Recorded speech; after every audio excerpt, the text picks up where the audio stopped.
bupati-pati tersebut masih berusaha untuk mempertahankan jabatannya, saya lihat bisa terjadi chaos ya. Saya lihat itu yang di Pati itu sebenarnya sudah terlihat, tapi masih ada lagi sebenarnya. Jadi ada kepulan asap, api di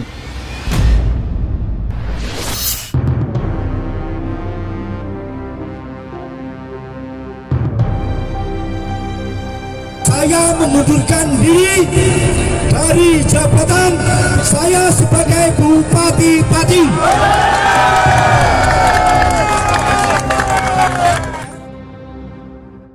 Sebelum kisah ini dimulai, ada satu hal yang harus kamu lakukan. Tombol subscribe. Aku akan menghitung sampai 3. 1, 2.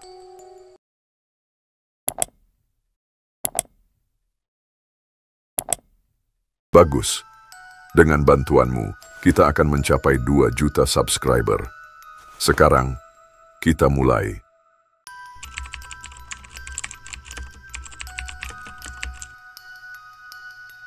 Ya, kalau saya lihat memang seharusnya pemimpin harus bisa mengetahui keinginan rakyatnya itu seperti apa ya. Jadi tidak bisa memaksakan kehendaknya atau mau menang sendiri ya. Kalau saya lihat kalau dia terus seperti ini, maka ini akan terus berlanjut ya.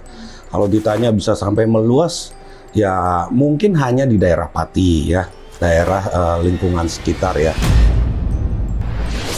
Ya memang kalau bulan Agustus ini bulan politiknya sangat panas ya saya lihat ya.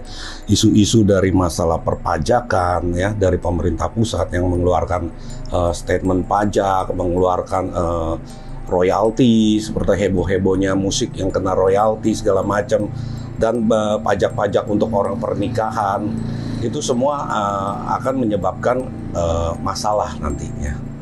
Kalau saya lihat malah ini akan berlarut menjadi lebih luas. Ya kalau misalnya bupati-pati tersebut masih berusaha untuk mempertahankan jabatannya, saya lihat bisa terjadi chaos ya. Lebih baik kalau saya sarankan untuk mundur seperti itu, karena ya rakyatnya sudah tidak menginginkan. Ya itu ada kecenderungan seperti itu ya. Nah di ramalan saya sebelumnya saya pernah bilang ya, di bulan Agustus ini tepat saat ini ya, ini bulan politik yang panas-panasnya. Jadi yang seperti saya pernah ceritakan di sebelumnya, bulan Agustus ini rawan sekali bisa terjadi chaos ya. Kalau para pemimpin kita tidak ambil tindakan, terutama dari yang tertinggi ya, tidak ambil tindakan seperti lepas tangan atau diam saja, maka rakyat merasa ini akan dilakukan gerakan yang lebih besar. Pada dasarnya dia tidak mau, tapi kalau saya lihat mau tidak mau dia akan mundur ya. Kalau saya lihat dari pengamatan mata batin saya, ya dalam waktu dekat-dekat inilah. Saya nggak bisa pastikan pastinya, tapi dalam dekat-dekat ini mau tidak mau harus mundur.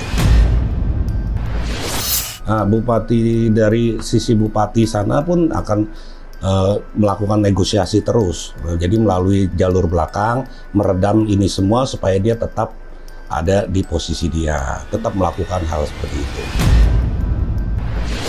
Ya secara hitung-hitungan angka 13 sebenarnya angka yang tidak bagus ya. Ya kalau orang menyebutnya itu angka sial gitu loh. Jadi kalau misalnya ada hal-hal yang tidak baik dilakukan di tanggal 13 tersebut, itu harus hati-hati. Dari unsur tanggal tersebut, dari numerologinya, itu angka yang tidak baik. Ya bisa seperti itu, bukan tidak mungkin ya, karena sekarang dari media sosial juga berita-berita itu cepat merambat ya. Jadi kalau ada satu daerah yang merasa pihaknya daerah tersebut merasa terzolimi, mungkin mereka juga akan melakukan hal yang sama. Bisa terjadi ya, di mana masyarakat merasa merasa dirugikan, merasa tidak terpuaskan, aspirasi mereka tidak tersampaikan, ya ada gejolak ke sana. Karena saya sudah lihat bulan Agustus ini bulannya sangat panas. Secara pandangan spiritual saya, pertengahan ini sudah mulai. Kalau daerah masih di daerah Jawa, dan ada juga malah sosok kepala daerah yang kebalikannya yang disanjung. Jadi ada sisi yang baik dan ada yang sisi yang buruknya. Nanti akan muncul juga sisi kepala daerah yang akan diangkat. Secara prediksi saya mengamati di bulan Agustus ini sampai September ini ada tendensi ke arah sana ya. Jadi bisa mencapai kericuhan massal. Tapi kembali lagi kita doakan supaya semua itu tidak terjadi ya. Jadi supaya negara kita aman-aman saja. Apalagi kita akan merayakan HUT kemerdekaan kita. Ya bisa itu dijadikan acuan. Kalau sampai 1 bulan ke depan saya lihat enggak lah ya. Jadi mungkin dalam waktu seminggu ini sudah ada keputusan lah ya. Keputusan apakah itu akan mundur atau tidak. Tapi saya menyarankan sebaiknya itu mundur. Karena dari sisi spiritual, dari para leluhur di Tanah Jawa itu sepertinya tidak menghendaki bupati tersebut. Mereka tidak menyukai sosok pemimpin yang congkak. Ya otomatis kalau begitu kita sudah ada demo besar-besaran, pasti ekonomi akan macet ya atau mandek ya. Kalau saya lihat memang tetap akan ada demo besar, masih ada kepulan asap. Saya lihat ya, itu yang di Pati itu sebenarnya sudah terlihat, tapi masih ada lagi sebenarnya. Jadi ada kepulan asap, api seperti itu. Di Jakarta lumayan besar ya, lumayan besar, tapi saya berharap pemerintah bisa menenangkan. Ya bisa dikatakan seperti itu karena elemen kayu itu seperti yang tadi Mbak bilang itu sangat rapuh ya, sangat mudah terbakar ya. Jadi politiknya menjadi panas. Ya, sehari-harinya kita akan berbahaya. Begitu juga sebenarnya itu elemen kayu adalah elemen yang netral ya. Jadi kalau kita siram dengan air itu juga akan menyerap.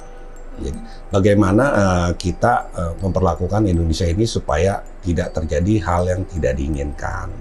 Itu kembali lagi ke para pemimpin utamanya. Pemimpin negeri ini harus bisa mengontrol bawahan-bawahannya. Ya kalau untuk ekonomi saya lihat masih so far so good lah ya, masih stagnan, masih oke aja, tapi tidak naik kurvanya. Ya tapi kalau untuk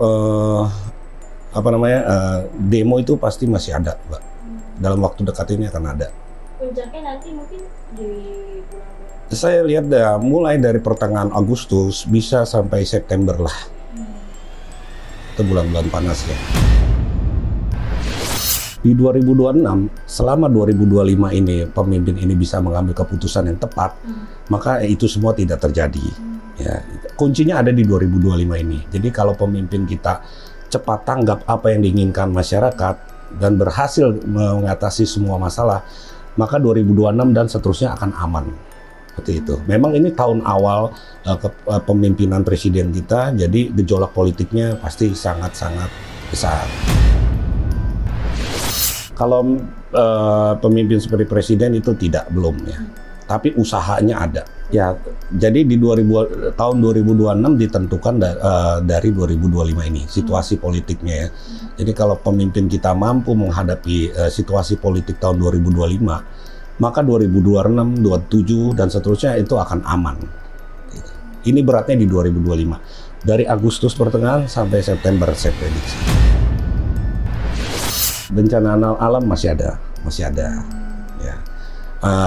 Untuk daerah pesisir, saya ingatkan sekali lagi, saya pernah ingatkan di bulan Agustus ini juga sampai September itu bahaya seperti gempa itu masih ada. Ya, daerah pesisir jadi waspada tsunami. Daerah pesisir bawah selatan Jawa. Lebih ke akhir tahun. Jadi di akhir tahun 2025 ini bencana saya lihat pesawat ya, pesawat. Jadi pesawat ada warna merah di pesawatnya. Jadi kalau di akhir-akhir tahun, apalagi itu di bulan ramai-ramainya orang liburan ya, harus hati-hati. Ada juga bencana di sana. Ya kalau misalnya untuk masalah ekonomi ya kita harus sabar ya. Karena saya lihat memang di tahun ini belum menunjukkan peningkatan yang signifikan ya. Jadi ya untuk yang masih bekerja bertahanlah pada pekerjaannya, jangan sampai hilang pekerjaannya, karena lapangan pekerjaan akan semakin sulit. Ya, jadi kalau yang usaha juga untung-untung dikit ya sudah jual gitu loh. Jadi yang penting ada perputaran, karena saya lihat ekonomi masih belum stabil karena diterpa oleh isu perpajakan dan lain-lain. Nah, kalau untuk pemimpin kita ya harus berhati-hati, pertama sama orang sekitar ya, terutama orang dekat ya.